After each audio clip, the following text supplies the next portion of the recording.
डिंपल यादव नुक्कड़ सभाओं के जरिए मतदाताओं से कर रही हैं अपने हित में मतदान करने की अपील।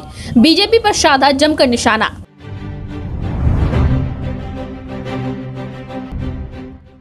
जैसे जैसे लोकसभा चुनाव की तारीख नजदीक आती जा रही है, राजनीतिक पार्टियों के प्रत्याशी जनता के बीच पहुंचकर अपने हित में मतदान करने की अपील करते हुए नजर आ रहे हैं, जिसके चलते आज समाजवादी पार्टी की प्रत्याशी डिंपल यादव जनपद मैनपुरी में लगातार 10 नुक्कड़ सभाओं के माध्यम से जनता के बीच पहुंची, जहां उन्होंने अपने हित में मतदान करने की अपील की और भारतीय जनता पार्टी पर जमकर निशाना साधते हुए लोकतंत्र बचाने की अपील की। उन्होंने कहा कि भारतीय जनता पार्टी के लोग संविधान को ध्वस्त करने पर तुले हुए हैं।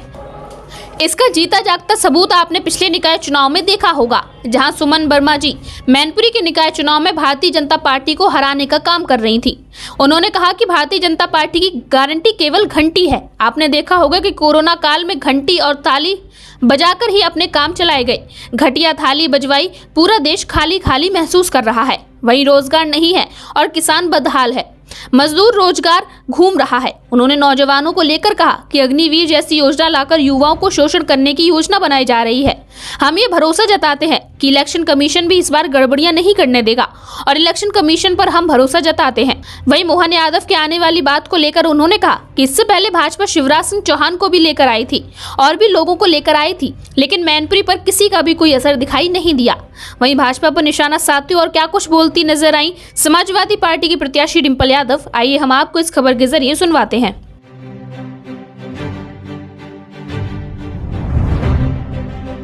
और उसमें जयवीर सिंह जी ने कहा है कि विपक्ष लगातार जो कह रहा है कि संविधान को बदलने की बात कर रहा है। वो संविधान को बदलने का जब समय था, तब विपक्ष जब सत्ता में था तो उसने रहकर कई बार उसमें संशोधन किए और बदलाव किया। आप कैसे देखते हैं? मैं समझती हूँ इन लोगों का जो आचरण है ये लोकतंत्र को पूरी तरह ध्वस्त कर देना चाहते हैं। जिस तरह मैनपुरी में चेयरमैनी के चुनाव में एक जीती हुई प्रत्याशी हमारी सुमन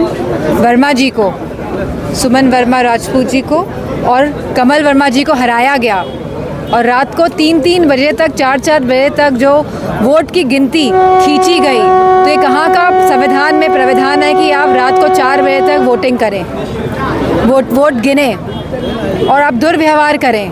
तो मैं समझती हूँ इस दुर्व्यवहारी सरकार को जो सभी समाजों का अपमान करती है, इसको हटाने का समय अब आ गया है। मैं घोषणा पत्र को बता रहे हैं कि झुंझुना है, विपक्ष का जो घोषणा पत्र है वो झुंझुना है। मैं समझती हूँ इनकी जो गारंटी है वो घंटी है और लगातार इन लोगों ने घंटियाँ ही बजवाई हैं, चाहे वो थालियाँ हो।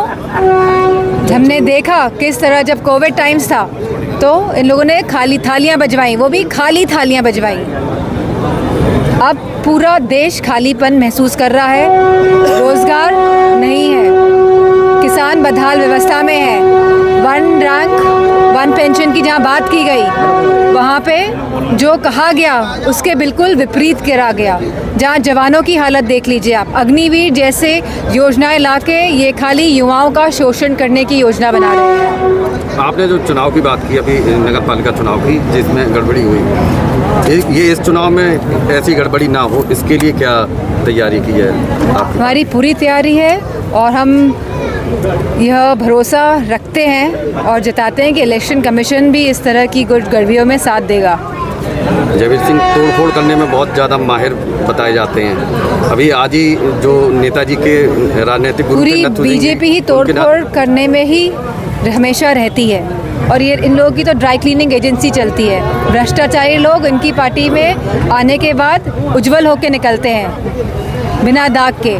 तो मैं समझती हूँ अब लोग समझ गए हैं किस तरह बॉन्ड्स का जो पर्दाफाश हुआ है, जो चंदे के माध्यम से उन्होंने वसूली करी है, तो पूरे देश को समझ आ गया है कि भ्रष्टाचारी कौन है। अच्छा मैडम, उपचुनाव को और इस चुनाव को, इसमें आप क्या अंतर पाती हैं? क्योंकि उस समय पूरी लॉबी जो आपके साथ में थी, लेकिन अब इस टाइम अकेले आप पूरा हैंडल कर रही हैं, एक ही दिन में 10-10 सभाएँ वगैरह कर रही हैं, किस तरीके से?